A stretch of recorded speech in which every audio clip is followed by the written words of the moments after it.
Saints Row 4 is the follow-up to Volition's Saints Row the Third, released in 2011. The developer is still the same, however after Toy Headquarters, better known as THQ to you and me, liquidated last year. Publishing rights are now being taken care of by Deep Silver. Historically, Saints Row have been games that have taken on Grand Theft Auto at their own game, only in a slightly more over-the-top way. This one doesn't do that. It goes completely over the top, and that is very much the point. If you thought Saints Row the Third was a bit silly, then move along. There is nothing to see here for you, because if you thought that was a bit weird, Saints Row 4 is completely batshit crazy. In the opening 20 minutes, I'd saved the world from Armageddon, cured cancer, and told Tom Cruise I had better things to do than meet up with him for a beer. A game franchise that started as a GTA clone has now very little in common with it. You killed 7 billion people. Whoops. If this all sounds like the type of game for you, then I suggest going to your console or PC store of choice and downloading the Inauguration Station, and get to creating your character so you can get straight into playing the game when you get it. As you'd come to expect, you can customise literally everything, and I do mean everything, even the sex appeal of your character. It's possible to spend literally hours in here. You're restricted only by your creativity.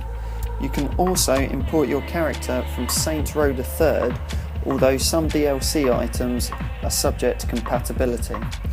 If you decide on a completely new creation, you can range from the boring and mundane, to the weird, or even Colton Banks. Once you've finished, you can upload your character to saintsrow.com and then re-download them once you have the full game. This, however, involves registering for an account and then linking it to your PSN ID or Xbox gamer tag. All a bit of a faff, but if you don't already have the game in your possession, it will at least allow you to get straight to it when you do. Once you're in the game, you will spend most of your time in a virtual reality referred to as the simulation. This allows you to have superpowers that let you jump as high as buildings, pick up objects using telekinesis, and run faster than cars. In short, you are a full-blown superhero. Finding clusters around the city helps you upgrade your powers. These aren't particularly hidden. In fact, go to the top of any roof and chances are you'll be able to spot at least a couple of them. This often means while you're making your way from one side of Steelport to the next, you'll end up in a completely different part of the city that you originally intended. Gee, Kinsey, thanks for saving my life. Why, thanks, boss. I love being appreciated. Boss, I'm the president now. When did you turn into such a jerk? Surprise, Kinsey. I've always been an asshole. Thank you. I mean it. You're not wearing pants. As the game doesn't take itself too seriously, it's thrown in a load of pop culture references. You'll find yourself battling against Terminators, Predators, and even riding a light cycle from Tron. Add to that countless nods to other games, and you start to get a real Far Cry 3 Blood Dragon feel. The main storyline is surprisingly fun and engaging, although rather short and some missions can get tedious. My full playthrough came in at just over 11 hours.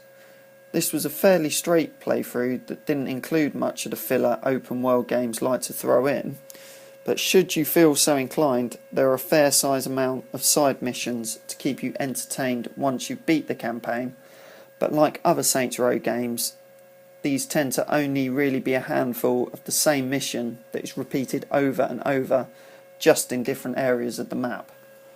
Graphically, the game appears to run off the same engine from Saints Row the Third. This may be disappointing to many, but it means that graphical glitches like pop-in and screen tearing are very few and far between. Often you'll see civilians and cars pixelate, but this is all part of being in the simulation and completely intentional by volition. Despite this, the game did freeze on me twice, both towards the end of the final 2 missions when things get hectic on screen. As a result, I spent well over an hour replaying Lost Mission Progress. I can kill a lot of people with a computer. You? Sure.